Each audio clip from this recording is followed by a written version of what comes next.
Mirë, jemi rikthyer në studio në këtë pjesë të tretë. Kam kënaqësinë që të kem në studio zonjën Romina Radonshiqe, ekspert ekonomie. Përshëndetje Romin, kënaqësi që jemi ne. Si edhe në një komunikim të drejtë për drejtë, zotin Shkumbin Misini, ekspert ekonomie në Kosovë. Profesor, përshëndetje, faleminderit për kohën. Përshëndetje. Në fakt, një analizë dhe një studim të jetë interesant që parashtron, le themi, dhe hedh dritë mbi standardin e jetesës në vendet e Ballkanit Perëndimor, duke parë në raport me dy vende të tjera, të cilat janë po ashtu pjesë e Ballkanit, por janë të integruara në Bashkimin Evropian, siç janë Kroacia dhe Slovenia. Ishte shumë interesante qasja, por njëkohësisht dëshpëruese, profesor, për faktin që jemi larg standardit të këtyre vendeve dhe krahasohemi me periudha 2003-shin, pra jemi në, le themi, në realitetin që ka pasur Kroacia në 2003-shin, në mos gaboj, edhe Slovenia në 1994. Do na duhen 22 vite për të arritur standardin që ka Kroacia, dhe më shumë se 3 dekada për të kapur standardin që ka Rumania. Do të kemi në fakt rastin, unë doja që të na bëndit një prezantim lidhur me këtë studim, një prezantim për ta analizuar edhe me eksperten që kemi në studio se si qëndrojnë këto në raport me Shqipërinë. Përshëndetje dhe njëherë, po, patjetër, shumë mirë ke bëni përshkrim të hyrës, sepse vendet e Ballkanit Perëndimor janë shumë larg standardet të Bashkimit Evropian. Pse janë shënuar si shembull Kroacia dhe Slovenia, sepse edhe Kroacia dhe Slovenia kanë qenë në umbrell të Jugosllavisë. Mirë po, diferencimi aq i madh mes vendeve të dy vendeve të Bashkimit Evropian, të cilët janë Kroacia dhe Slovenia, është shumë i madh krahasim me standardin e jetesës, në krahasim me vendet e tjera të Ballkanit Perëndimor, të cilat nuk janë integruar në Bashkimin Evropian. Plotësisht kjo analizë ka dalë që të thonë për ta këto dhëna janë bën në analizë kuadër të mesatarës së cilët është marrë, duke pasur për bazë vitin 2010 dhe 2023. Viti 2024 nuk është përfshi sepse Banka Botërore më vonë i ka postu këto dhëna, kurse ky punim është publikuar vetëm në revistën shkencore në një universitet të Zagrebit, dhe në muajin qershor. Kështu që për një gjë të tillë, domethënë, nëse e morëm në mesatare, vendet e Ballkanit Perëndimor janë në krahasim me standardin e jetesës dhe mirëqenien socio-ekonomike të Kroacisë, jemi dikun parafërsisht në mesatare jemi 21 vite. 22 vite, ndërsa me Sloveninë dikun jemi parafërsisht mbi 30 vite, ato që e deklarove ju. Cilët faktor janë marrë për bazë për me matë këtë mirëqenje, janë marrë të anat për kokë banori, që njëjtën kohë është një përkthyes i GDP-s për kapita që matë standardin dhe mirëqenien socio-ekonomike të një vendi, duke përfshirë në mesatare me Kroacinë dhe Sloveninë. Janë analizuar edhe këto vendet e Ballkanit Perëndimor me të anat për kokë banori. Janë analizuar një mori faktorësh, apo që ne në ekonomi e quajmë variabla, është numri, për shembull, është numri i shtretëve për 1000 banor, sa cilat vende prind, domethënë, e dyta, si variabël e dytë ka qenë, domethënë, vdekshmëria e fëmijëve dhe në moshën 5 vjeçare. E treta ka qenë jetësia të Ballkanit Perëndimor duke krahasuar me vendet e Kroacisë dhe Sloveninë. E treta ka qenë varfëria, domethënë dhe disa indikatorë të tjerë që është përfshi korrupsioni si indeks faktor esencial, domethënë zhvillimi human i indeksit dhe kualiteti i mjedisit dhe zhvillimi i edukimit, domethënë indeksi i zhvillimit të edukimit. Gjithë këto variable janë analizuar dhe kemi ardhur në konkluzion që vendet e Ballkanit Perëndimor janë shumë larg standardeve të Bashkimit Evropian. Mirë po, duhet të kemi parasysh që Kosova, domethënë, është gjendje më të keqe se vendet e tjera të Ballkanit Perëndimor. është rankuar e fundit. Megjithatë, në këto komponent që ju përmendët, besoj e ndoqë Romina, ndërkohë ke pasur mundësi edhe ta shohësh. Ajo çfarë lidhur me standardin mesatar të jetesës vendeve të Ballkanit Perëndimor nga viti 2010 deri në 2023, kur është bërë edhe vlerësimi, mund të vihet re se Mali Zi ka një cilësi mesatare më të lartë jetese në krahasim me vendet e tjera të Ballkanit Perëndimor, me një mesatare prej më shumë se $8.000. Serbia rënditet e dyta në këtë listë me gati $7.000. Në vend të tretë është Maqedonia e Veriut me të ardhura mesatare prej më shumë se $6.000. Bosnia dhe Hercegovina rënditen në vendin e katërt me një mesatare $5.000, vendi 6 Shqipëria me $5.000 të ardhura dhe Kosova rënditet në fund, pra duke tejkaluar pragun prej më shumë se $4.000. Dhe është normal që do ishin këto të dhëna, në fakt është shpërtar okej se ne qoftë Kosova, po dhe Shqipëria, në flas për Shqipërinë, duke qenë se eksperti në radhë parë përgëzoi për studimin që ka bërë, një studim i cili duhet marrë parasysh edhe nga vendi ynë në hartimin e politikave sociale-ekonomike, sepse ne jemi një vend që themi do futemi në Bashkimin Evropian, do të futemi para kohe, po përshtasim kapitujt e Bashkimit Evropian me ligjet tona etj, por problemi është që çdo gjë në ligj është shumë mirë. Ne Bashkimit Evropian i ngjajmë për kosto jetese, se për çështjen e cilësisë jetesës apo për standardin e jetesës jemi shumë larg, siç kanë nxjerrë në konkluzion studiuesi dhe nga vendet e Ballkanit Perëndimor që sot janë vendet e Bashkimit Evropian. Problemi qëndron tek fakti që ne e dim realitetin. Çështja është që si ky realitet do të ndryshojë, se jemi një vend që do futemi në Bashkimin Evropian, si do futemi në Bashkimin Evropian me këtë nivel varfërie, me këtë stil jetese, me këtë cilësi jetese, me këtë standard jetese, për më tepër me këto nivele pensionesh dhe me këtë mungesë të mbrojtjes sociale dhe për grupet vulnerabël. Kjo është një nga sfidat më të mëdha që ka sot qeveria shqiptare dhe patjetër që janë ndërmarrë reforma, si për shembull reforma e pagave në administratën publike, ishte një reformë që duhet, pra një rritje e pagës ishte një element shumë i rëndësishëm që i dha dhe një sinjal dhe vetë tregut punës apo sektorit privat për rritje pagash. Se një nga elementet që na çon të gjithë te këto rezultate është dhe fakti që ne kemi një kosto të lartë jetese dhe nivele pagash mesatare dhe minimale tepër tulta, pra Shqipëria dhe Kosova janë dy nga vendet e rajonit që kanë nivel pagash minimale dhe mesatare tepër tulta, por nga ana tjetër kemi dhe një varësi tepër të madhe nga importi. Kemi nivel varfërie të lartë, tregtar është tepër i lartë, pra duhet të jenë të dy këto vende kanë aq shumë resurse, kanë aq shumë mundësi për të zhvilluar, diversifikuar të bërit biznes, pra sektor të ndryshëm siç mund të jetë bujqësia. Varemi, megjithatë prapë, unë mendoj që Kosova në bujqësi diçka është më mirë se sa ne, unë pak më kështu e perceptoj, jo nga shifrat, në fakt unë shifrat nuk kam parë, por shoh që shqiptarët e Kosovës janë më tepër të dhënë të bërit biznes në bujqësi, ndërkohë që në Shqipëri sot shikohet si humbje të merresh me bujqësi, se s'ka tregshitje.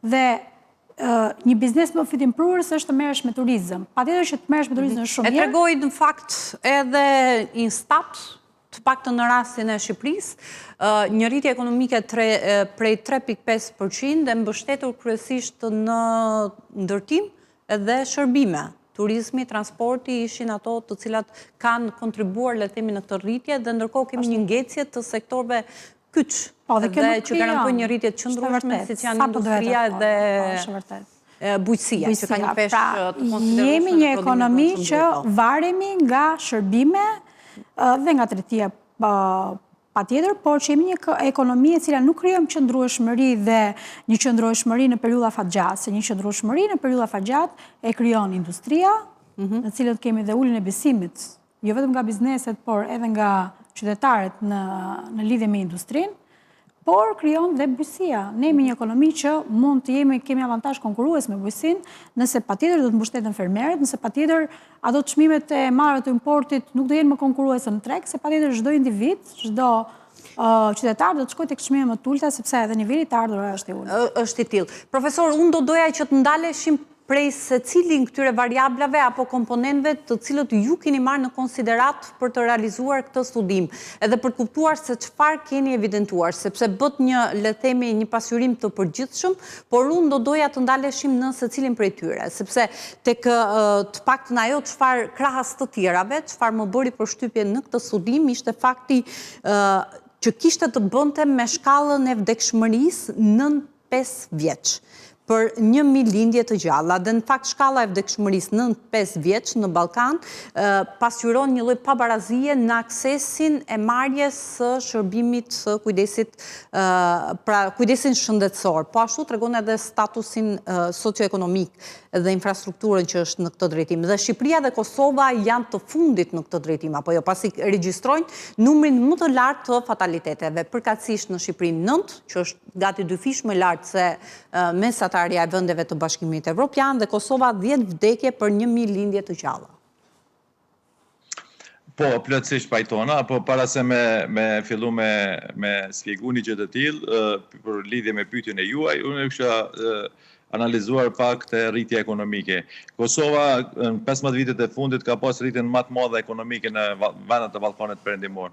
Por problemi është se çka po të rritet ekonomia, se nuk është mac real, në qoftë sepse GDP-a mat konsumin, investimet e uja, shpenzimet qeveritare dhe neto eksporti.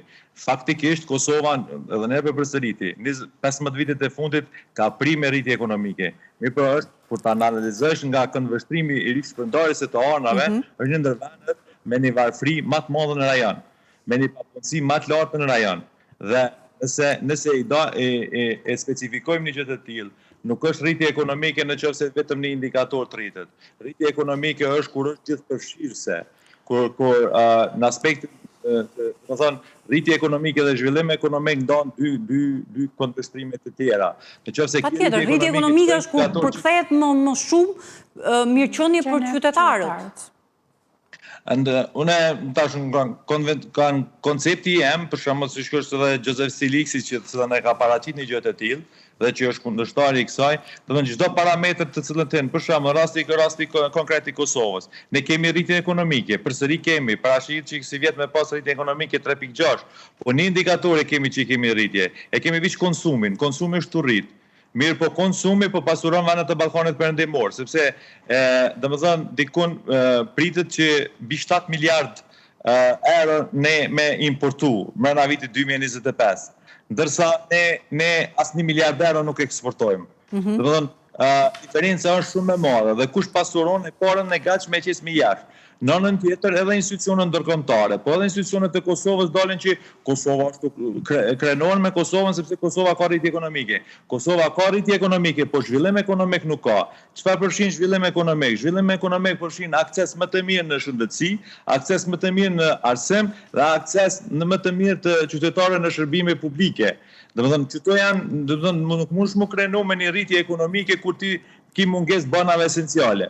E ta shumë më herët para folsi, do të thonë që Shqipëria është e shfrytzuar që të rrugë të luftës, do të thonë problemeve gjeopolitike në vendet e Ballkanit Perëndimor, në botë, faktikisht më fal, dhe ka shfrytzuar që të hendek, do të thonë është mirë, është në dobi të shtetit shqiptar dhe ato shfrytzuar që të moment për mu integru në Bashkimin Evropian. Nëse bazohemi në vlera se çfarë diferencë ka Bashkimi Evropian me Shqipërinë, janë diferenca shumë të mëdha.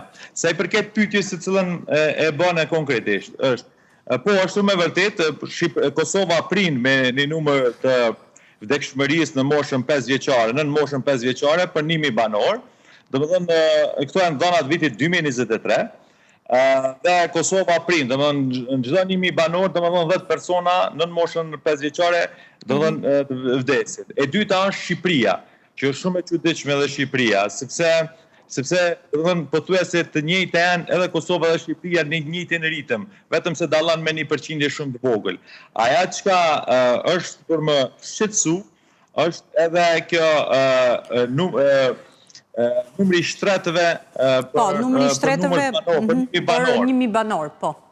Po, përsëri Shqipëria nuk qëndron mirë. Domethënë, për shembull Serbia qëndron pothuajse njëjtën me Kroacinë, edhe me Sloveninë, ndërsa këto vendet e tjera janë shumë në nivel të ulët. Imagjino Kosova, domethënë për çdo 1.000 banor përfshihet 2 kreveta. Domethënë është në nivel shumë të ulët. Faktori tjetër që kemi një rëndësi që është lidhet me Kosovën është varfëria, që njerëzit jetojnë në ditë për $2.15. në kuadër të popullatës gjithëpërfshirëse. Prind Kosova për një gjë të tillë. Dhe fatkeqësia më e madhe e Kosovës, që duhet më lidhë edhe me këtë, është Kosova sot, për shkak sanksioneve të Bashkimit Evropian dhe për shkak disa sanksioneve të tjera, në kafshi vendeve të tjera të botës perëndimore, Kosova dukon afërsisht pi humb mbi 1.5 miliard euro. Përmendi $2, sa është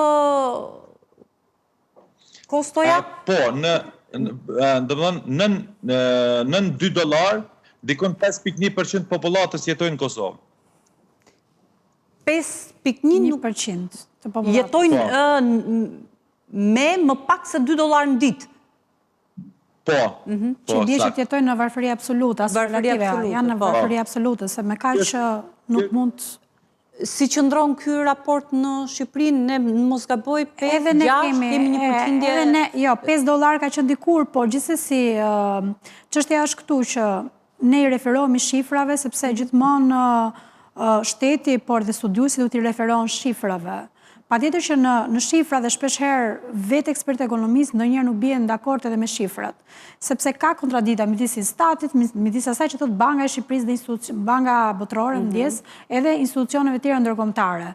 Shpeshherë ka kontradikta midis shifrave. Një gjë duhet ta dimë që pjesa më e madhe e popullsisë, sidomos atyre që ndodhen në zona rurale, prandaj ka ndodhur shpopullime, sidomos atyre që ndodhen në zona rurale dhe janë në moshë pensioni, që ndoshta nuk marrin as pension, ato janë në varfëri absolute. Nëse ato nuk do të kenë remitancat, ato zyrtarisht janë në varfëri absolute, sepse nuk ka një burim të ardhurash. Dhe janë dhe në moshë pensioni, pra janë jashtë fuqisë punëtore, janë moshë pensioni, por nuk marrin dot as pension. Pasi është një moshë e cila një pjesë mirë e kam pas në kooperativa, por nuk kam përmbush vitet për të marrë një pension të pjesë 15 vite, dhe pjesën tjetër e kam pas në ferma, ku ne dim shumë mirë që bujqësia në Shqipëri është karakterizuar gjithmonë nga një informalitet i lartë.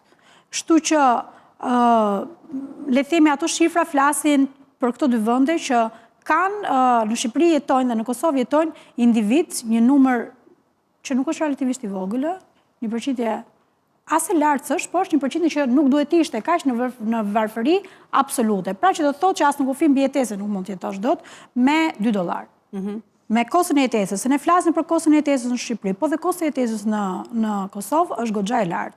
Dhe krahasimisht me nivelet e pagave është një diferencë tepër e madhe. Kështu që kjo rrit atë që themi ne nivelin e varfërisë. Dhe nëse do krijojmë mirëqenie dhe nëse do duam të kërkojmë një standard jetese për të dy vendet, atëherë duhet të kemi parasysh që niveli i varfërisë absolute dhe relative duhet të zhduket fare, ndoshta 100% jo, por duhet jetë në përqindjen më të ulët, të papërfillshme, mos merret as në konsiderat, ndërkohë që niveli i varfërisë relative do të jetë në ulje. Ne në Shqipëri aktualisht, sipas të dhënave gjithmonë, kemi diku te 30% nivel varfërie relative që unë dyshoj që mund të jetë ndoshta edhe më i lartë. Edhe më i lartë. Në fakt, tillë konsiderohet, por sa kohë le themi të gjithë treguesit janë të ndryshëm lidhur me këtë situatë, pra çfarë deklaron një institucion nuk deklarohet nga një tjetër, dhe të paktën edhe ne u përpoqëm që në këtë bisedë të mos bijem në kurthin e shifrave, por të mos i ikim as faktit dhe asaj që është më e qëndësishme, që ky është një problem që duhet adresuar.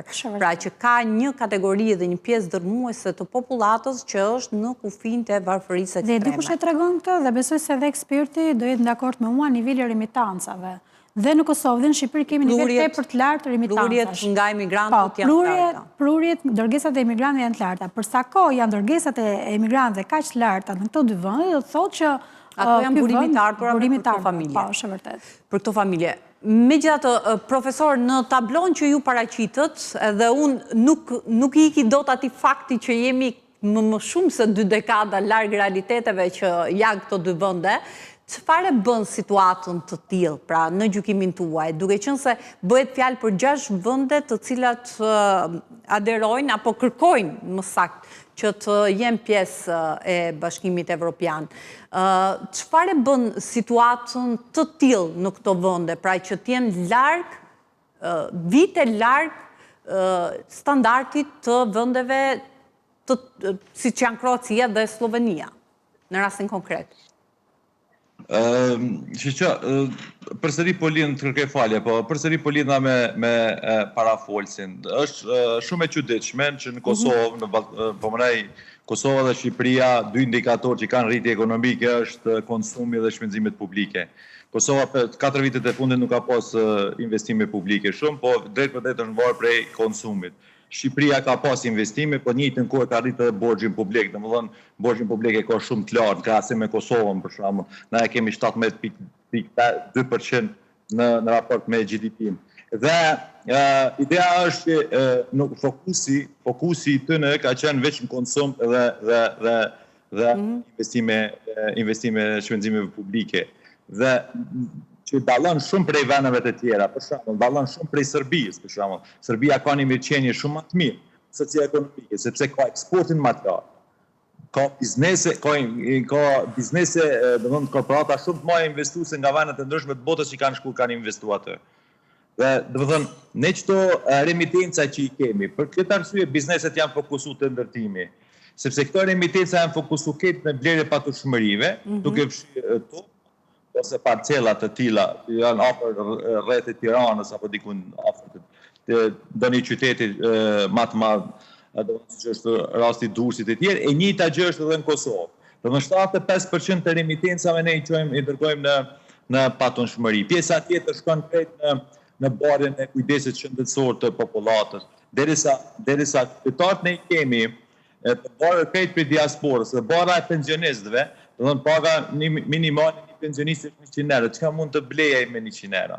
Kjo është fyrje shumë e madhe ndaj, domethënë nuk i plotson as nuk e di, domethënë do të më analizoni gjë të tillë shumë më thellë, sepse si është e mundur kur korrupsioni në vendet e Ballkanit Perëndimor lulëzon, disa shpërndarja e tarnave bëhet vetëm për një grup i vogël. Cili është grupi i vogël? Ata i grupi i vogël i cili është i lidhur me politikën. Një ndër problemet kryesore të Ballkanit Perëndimor është korrupsioni. Korrupsioni grym perspektivën evropiane. Korrupsioni i shtyn njerëz për mu largu prej këtij vendi, siç është edhe rasti i Kosovës dhe vendeve të tjera. Kosova, vendin e parë në botë e ka për vitin 2024 për të kurrën e popullsisë. Domethënë nuk është edhe larg Shqipëria, domethënë me numër shumë i madh i shqiptarëve të cilën në mënyrë të vazhdueshme gjatë viteve janë larguar. Dhe cili është shumë e çuditshme Shqipëria, çfarë vendi bregdetar dhe çfarë resurse ka dhe mos me qenë një vend shumë me perspektivë më të lartë në Ballkanin Perëndimor. Kështu një pyetje pse? Kush e gryn këto? Këto e gryn korrupsioni. Derisa korrupsioni është, domethënë nuk është luftuar nga institucionet kompetente të këtyre vendeve, aja e ngulfat standardin e jetesës për ata qytetarë të atij vendi. E dyta është klientelizmi politik. Partitë politike ofrojnë shërbime në këmbim të përfitimit personal dhe me një lidhje të tillë midis elitës politike dhe grupeve të caktuara të individëve. Kjo edhe më tutje ndikon në diferencimin e shtresave sociale në këto vende. Dhe duke u bazuar në raportin e Komisionit Evropian, domethënë vit më parë, domethënë 2023, është që vendet e Ballkanit Perëndimor tregojnë elemente të qarta të kapjes së shtetit, duke përfshirë këtu lidhjen e krimit të organizuar dhe korrupsionit, duke përfshirë këtu edhe nepotizmin, selektimin e grupacioneve etj.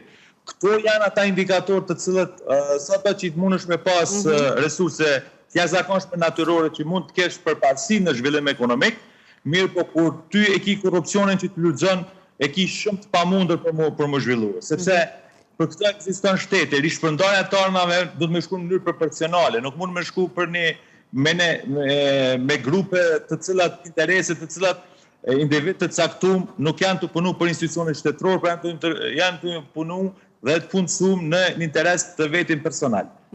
Janë këto faktorët që mbajnë peng zhvillimin e këtyre vendeve? Po, përveç kësaj është informaliteti dhe evazioni fiskal që vjen nga sektori biznesit, nuk ka asnjë gjë nga ato çka tha profesori. Në fakt, korrupsioni është një nga elementet të cilët ka sjell problemet në rishpërndarje, është shumë e vërtet, pasi qoftë Kosova, qoftë Shqipëria është nga vendet që është kritikuar nga institucionet ndërkombëtare që nuk kanë mbrojtje sociale për grupet vulnerabël.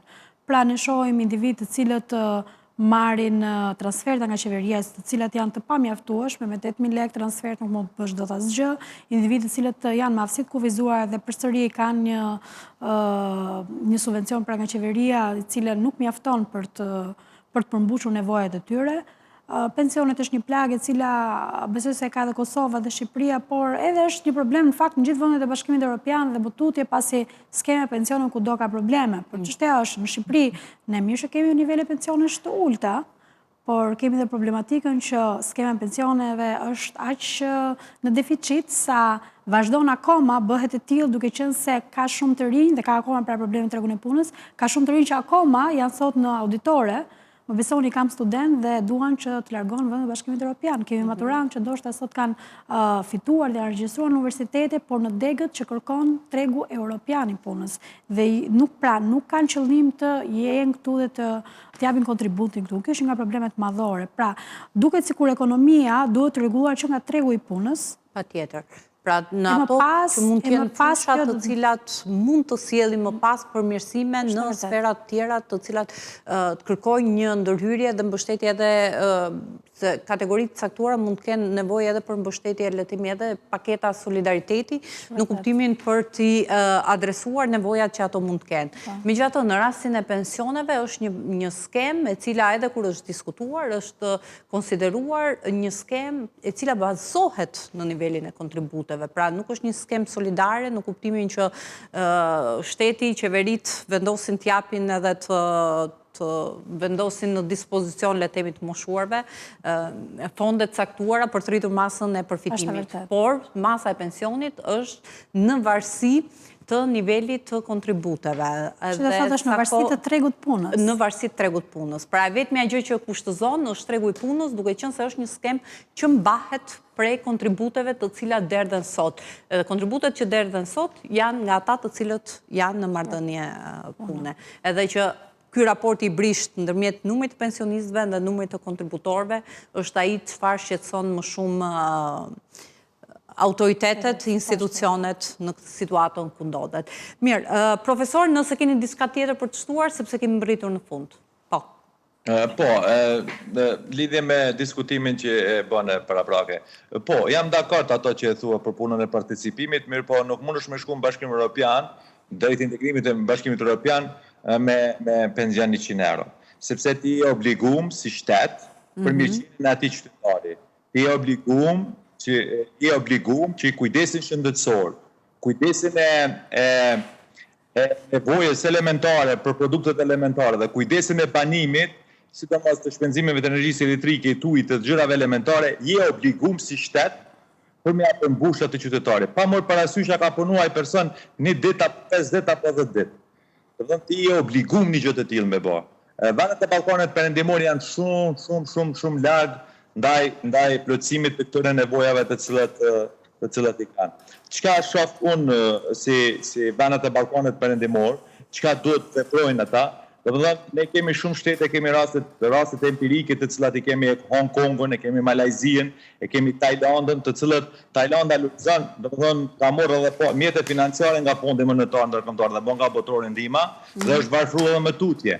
Dhe keni edhe eksperti financiar Joseph Stiglitz që e ka përshkruar në realitet për shkak se ka qenë drejtor në Bankën Botërore në vendet e Azisë. Dhe kemi një Malajzi të cilët s'ka pas fonde heq dhe duke luftu korrupsionin, duke eliminu këto sistemet burokratike, e ka për 10 vjet, e ka ishu standardin e jetesës krahasë me Tajlandën, të cilën Tajlanda ka pas fondacion prej institucioneve ndërkombëtare.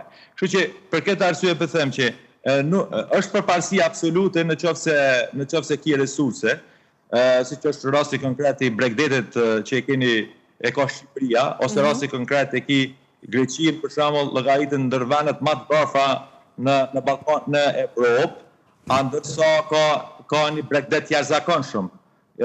Austria s'ka Bregdet fare, po tyrat nga të huajt i ka shumë më të larta se sa Greqia.